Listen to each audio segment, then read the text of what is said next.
Hey friends, it's Lane, back with another video. I would like to start out by touching on some things from my previous videos. First of all, I'd just like to take a moment to clarify my use of some words that people seem to not quite understand or not agree with my usage of.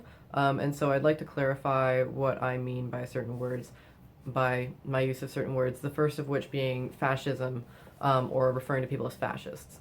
Now, the thing is that I consider myself to be an anti-fascist. A lot of what these videos have been about and will continue to be about will be along themes of leftism and anti-fascism. Also, fascism is a clearly defined set of political beliefs and practices, and so basically, as I said in my previous video about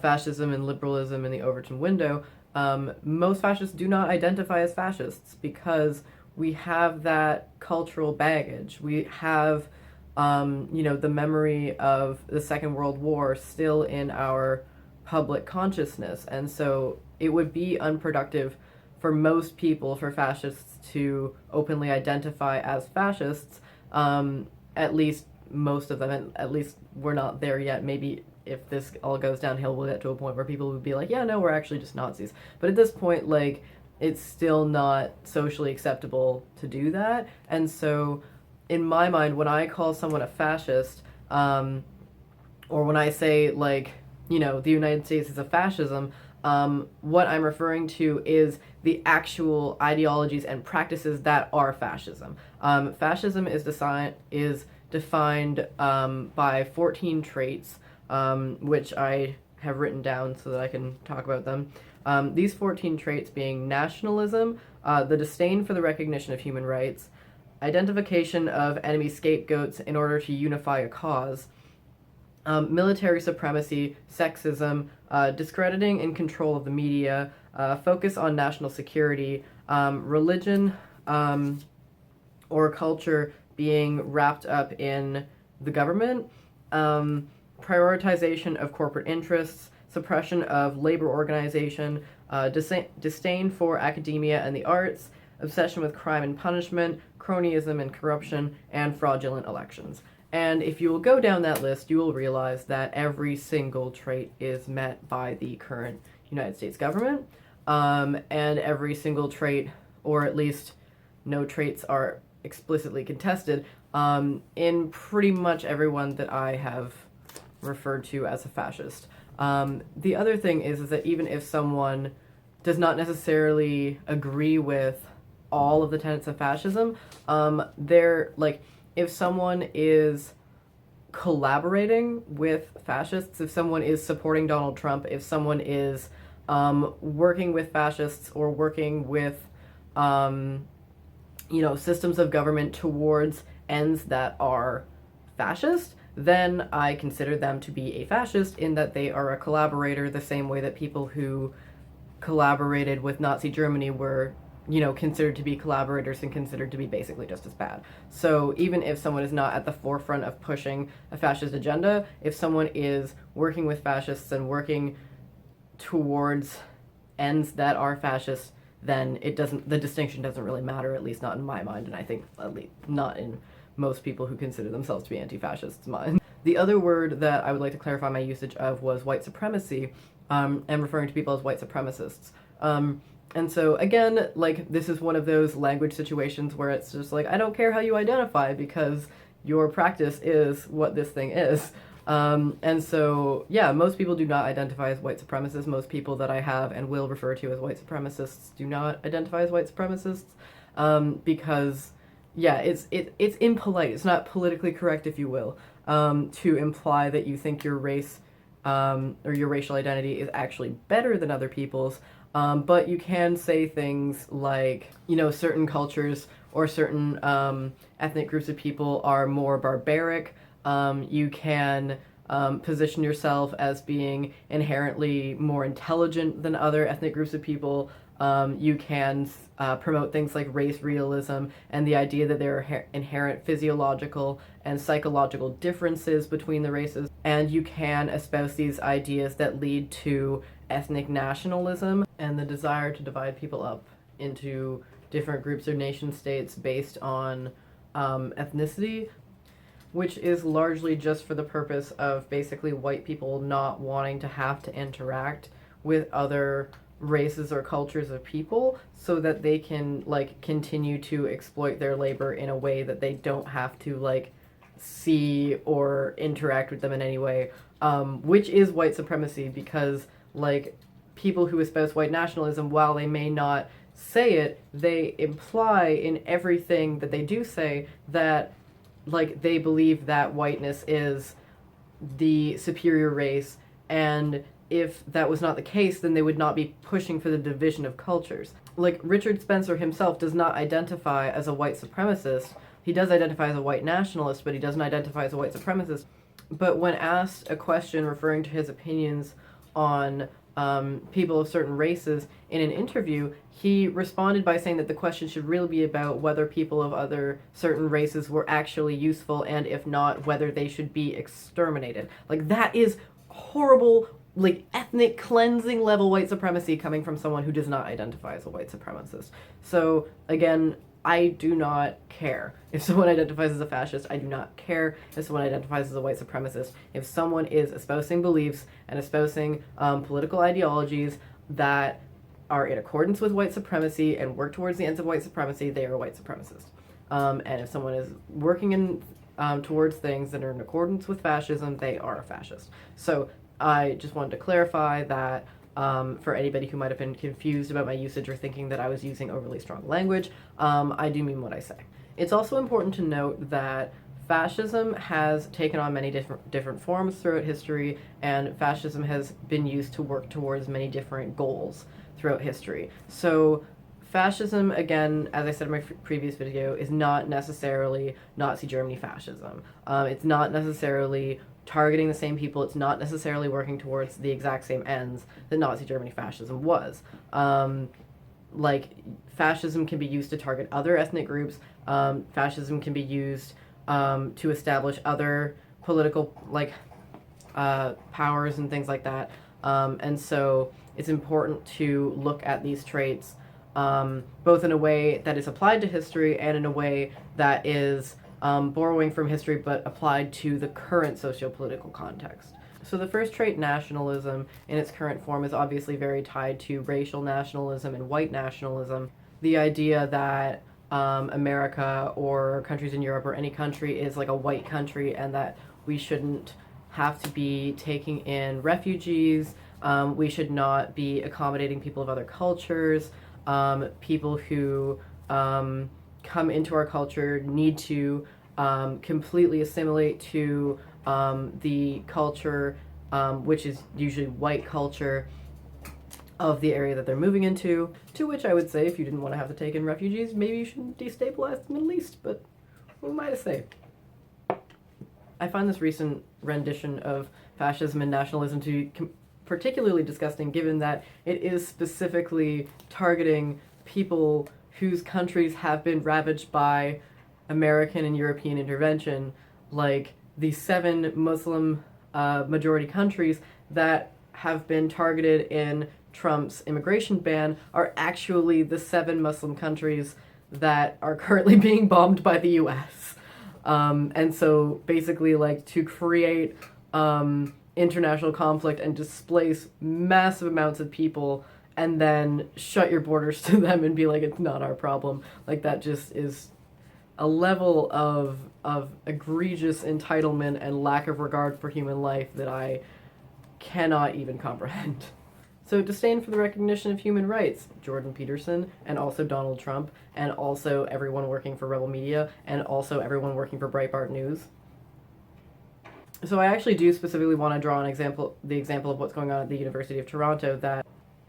So this whole thing started in Toronto because Jordan Peterson, a professor of psychology at the University of Toronto, did not think that Bill C-16, the federal recognition of transgender human rights, should be passed, based on his complete misinterpretation of what the law actually was, and like gross assumptions that were not based on anything, that he then basically propagated using these like populist Trump-style media tactics to rile people up into thinking this was some sort of issue about freedom of speech when actually that had nothing to do with what the law was actually about. And he has spoken out in the past about how he basically just thinks that human rights as an institution is like sociopathic or something like that, because people should be free to treat people however they want. So basically giving people human rights is infringing on your right to be an asshole to them. And this sentiment is shared by many people on the right, and definitely by the Trump administration, given that they are already signing executive orders and already like putting things in motion to dismantle the established human rights legislations. The identification of enemy scapegoats, again, Jordan Peterson, and also Trump, and also Ezra Levant, and also everyone who works at Rebel Media, and also Breitbart, and also everyone at any alt-right media outlet, locally or internationally. So obviously the identification of enemy scapegoats is a major trend that's going on right now. I believe right now the biggest one by social group is probably Muslims, given the amount of rhetoric surrounding refugees and illegal immigrants, and saying that basically the reasons why working class white Americans are suffering is because Muslims or Mexicans or people from other countries that are not white are coming in and stealing their jobs, which is actually just not factual. Like, that's literally not based on fact. That is a fiction. Jobs are being taken away by your employer. Economic instability is being created by your government, and other working class people are not responsible for the struggles that you are all being affected by. My dad always said that America could be illustrated by a poor person of color sitting next to a poor white person sitting next to a rich white person, and the rich white person stealing from the poor white person and saying, hey, watch the poor person of color. So, like, people of color, poor people of color and poor white people are both being taken advantage of by the upper class, and the upper class then basically scapegoats and installs conflict within the working class, and factionalizes us to prevent us from being able to unify to oppose them. And also creates this unification of poor working class white people aligning themselves with the upper class in order to fight against this perceived enemy, when really the upper class is just manipulating everyone, and the working class white people are only enacting violence and racism on a completely innocent group of people while also not doing any good for themselves. Military supremacy. So, obviously, build that wall. There's actually a bill going through right now. I do not remember what it was called, but I will find that out and I will link to something about it in the description, that is being attempted to be passed in Canada right now, that would basically allow American soldiers on the Canadian side of the border, and would allow American soldiers to conduct strip searches and other invasive border security procedures on Canadian citizens, and also for these American soldiers on Canadian soil to be exempt from Canadian law, which is a heavy overstep in the military imposition from the United States. And obviously you see this even within the United States, that America is basically bringing out the military for peaceful protests now, and even if they're not bringing out the military, they are militarizing their police to the point where their police are indistinguishable. Their police are using equipment that has been handed down from, like, soldiers in Afghanistan. So the United States has distinguishably transformed itself into a militarized police state, and the only people who are not seeing this are basically white people, straight people, rich people, people who are in positions of too much privilege to be affected by it. And not to keep drawing comparisons to Nazi Germany, but like there is like recorded fact that life in Nazi Germany for privileged white people didn't change that much. And so if you are in a position where you're not being affected by this, you should probably be looking at your social position and asking yourself why, because the fact that you're not personally experiencing something does not mean it's not happening. And in fact, like, basically a miniature apocalypse could happen around you and just not affect your community and not affect people that you know, and you could remain untouched by it. And I think that that's been the hardest thing to try to convey to people, is because like basically privileged white people getting angry is the only thing that the government really respects, and so it does have a tendency to want to shield and coddle those groups from these things that are going on that are affecting everyone else. Sexism. Again, don't have to get into that. Grab him by the whatever. Inappropriate comments made about his own daughter. Like, the fact that he probably is a pedophile and, like, sexually assaulted a 13-year-old girl and then sued her into silence and has been charged with sexual assault multiple times and, like, basically just sued people into shutting up about it, including his own ex-wife. Like, America elected their first known rapist. And so I don't think I really need to go into much more detail about that.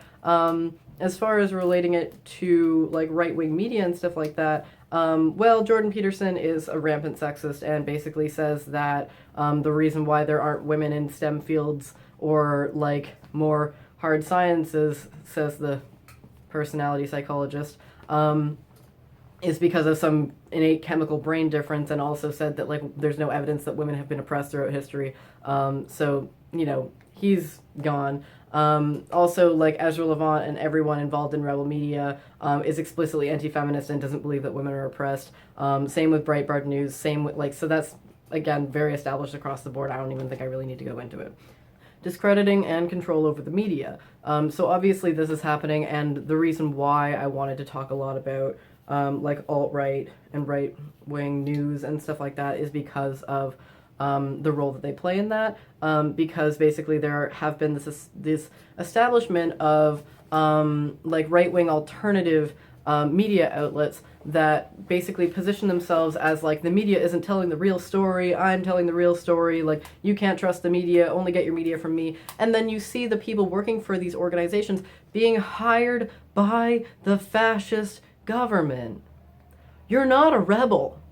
You're not an underdog. You're not alternative. You are the more condensed, more hyperbolic version of the same bullshit that we've been getting, that everyone has been that the people working at Fox News and the people working at these other right-wing media outlets are just too scared to actually put their name behind. But your opinions are not unique. Your opinions are not uncommon or, you know, marginalized or something like that, especially when you are being promoted by the president/dictator of the fascist police state in which you live. There's nothing rebellious about that. And basically, because all of these, like, fake media outlets and right-wing media outlets have been, like, people have been trying to, like, rein them in and be like, hey, these people don't source anything.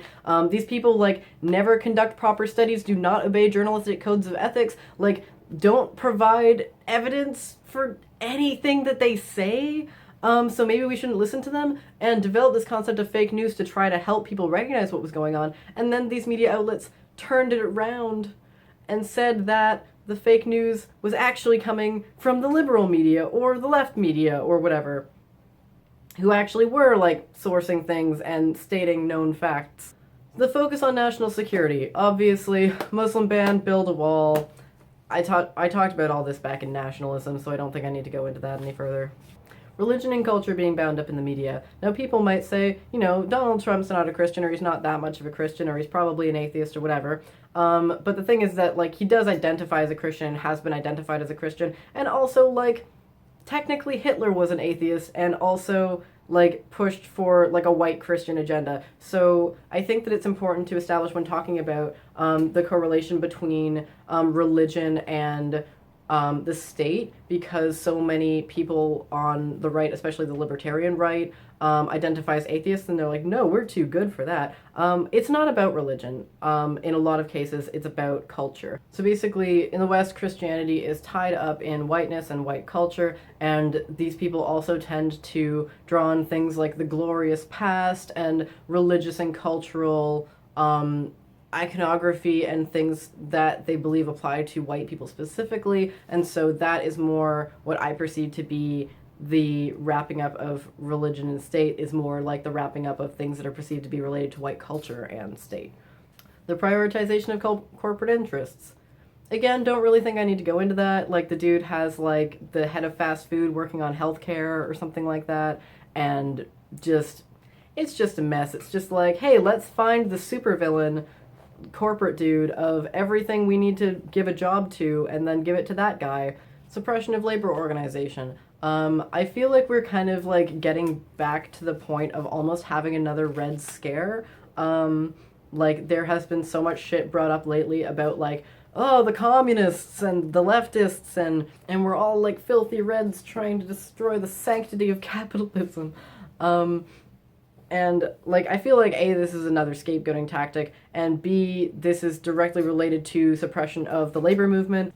Even Jordan Peterson like basically has made it very apparent in a lot of his statements that the reason why he's opposed to trans rights is because he basically thinks that trans people are communists. And he basically thinks that like human rights and like all these other things are related to some sort of like communist, unionist agenda. I actually had some like no-name right-wing blogger write some sort of article about an action that I participated in which at the end I sang a line from Solidarity Forever. And he actually said, he was like, these people who identify as anarchists revealed the fact that they're actually in league with the labor movement. And I was like, anarchists being in league with the labor movement? Never. Disdain for intellectuals and the arts. I would like to reference that list of leftist professors that are being targeted and basically people trying to get them fired from their jobs. Where are the freedom of speech people on that one anyway? And also the idea that certain fields of study, especially those involving things like human rights and ethics, are inherently invalid. I would like to reference Jordan Peterson's own attempts to discredit the entire field of sociology on the basis of some perceived psychopathy of it, despite him literally knowing nothing about it, and also him being a personality psychologist, which is also not a legitimate science. That, and I've actually had people even comment on my videos saying like, you know, what field of study are you in? Go back to OCAD. OCAD is like the art school in Toronto. And people like, yeah, like asking if I'm in women and gender studies, asking if I'm an artist, asking if I'm this, that, or the other thing, so that they can basically discredit my views if they feel that I'm in a field of academia that they consider to be leftist. So yeah, just, you know, discrediting half of human knowledge on the basis of a political divide is really super useful and also not fascist at all. Obsession with crime and punishment. Again, don't think I need to go into there. Like the war on drugs, the war on terror, the fact that the United States has the largest prisoner per capita rate of anyone in the world and has basically created like a new system of slavery where they don't have to pay people in order to work them, and so therefore like create crimes and target marginalized communities so that they can basically pump people into the prison system and then exploit them for slave labor. But that's a whole other video in and of itself. Cronyism and corruption. Again, don't think I have to go into this too much. Like everyone that Donald Trump is currently employing is not qualified to be there and is only there in the name of like money and corporate interests. And 2 of them have already stepped down, one of whom for treason. So cronyism and corruption, everyone. Fraudulent elections.